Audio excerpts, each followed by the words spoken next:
Tamarel Verhaeghe.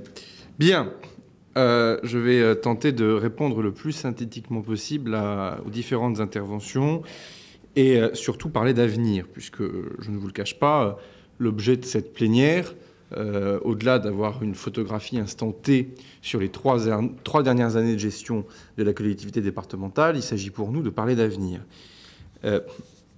D'ailleurs, M. Coquelet, vous parlez de la méthodologie de la nouvelle équipe. Pardon, mais la méthodologie de l'opposition laisse un tout petit peu à poser un certain nombre de questions. Alors, je sais que vous avez été bonne école avec votre maire, M. Jamet, en matière de politique politicienne, il en connaît un rayon, mais ne pas entendre... Oui, non, mais enfin, Meurant, c'est lui dont je parle. Si je devais résumer la position de la nouvelle majorité départementale par rapport aux audits, c'est... Mais au fond, avant même d'avoir démarré, on sait déjà qu'on va dans le mur alors qu'on a encore eu le temps de rien faire, ce qui déjà pose un tout petit peu question sur, d'une part, le bilan qu'on nous laisse, et d'autre part, l'environnement des finances publiques que le gouvernement est en train de bâtir autour de nous. Et bien sûr, c'est un environnement de pénurie. Et il faut le rendre, ça, au groupe communiste qui, avec nous, pour le coup, peut-être pas pour les mêmes raisons, mais au moins avec nous, pointe du doigt la baisse des dotations de l'État. Et de l'autre côté, qu'entends-je dans votre groupe, en tout cas, M. Coquelet, tout va très bien, merci. Tout va très bien, merci. 85,4 millions d'euros d'épargne brute en 2011, 54,9 millions d'euros en 2014, juste 30 millions d'euros dans les chaussettes en 3 ans, alors même que la baisse des dotations de l'État n'a pas encore démarré, et que la CVAE, justement, on l'a démontré tout à l'heure, est dynamique, mais tout va bien, merci. 10 millions d'euros d'augmentation des dépenses de fonctionnement sur la même période, mais tout va bien, merci. Plus 14 millions d'euros de la dette sur la même période, mais tout va bien, merci. 30 millions d'euros de chute de l'épargne brute. Le thermomètre d'une collectivité locale, le thermomètre d'une collectivité territoriale, c'est l'épargne brute.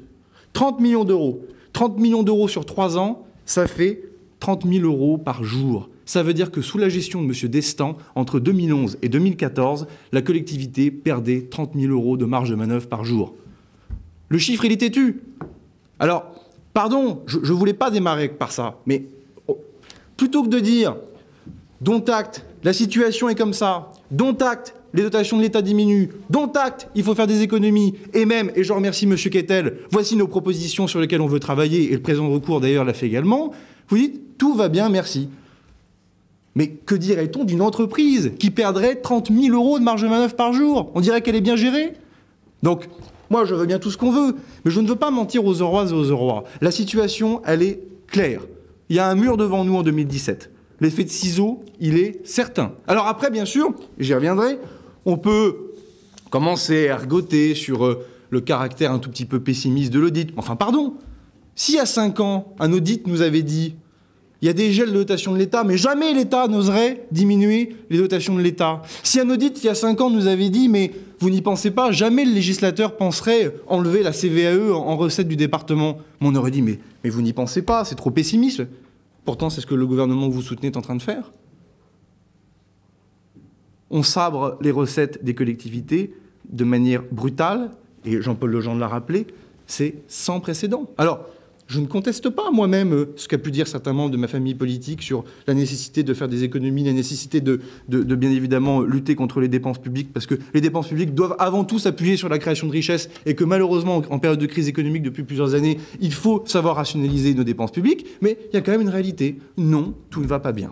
Non, avant même de poser mes fesses dans ce fauteuil, je sais déjà que j'ai un problème. Et c'est pas à cause de nous. Pardon de le dire.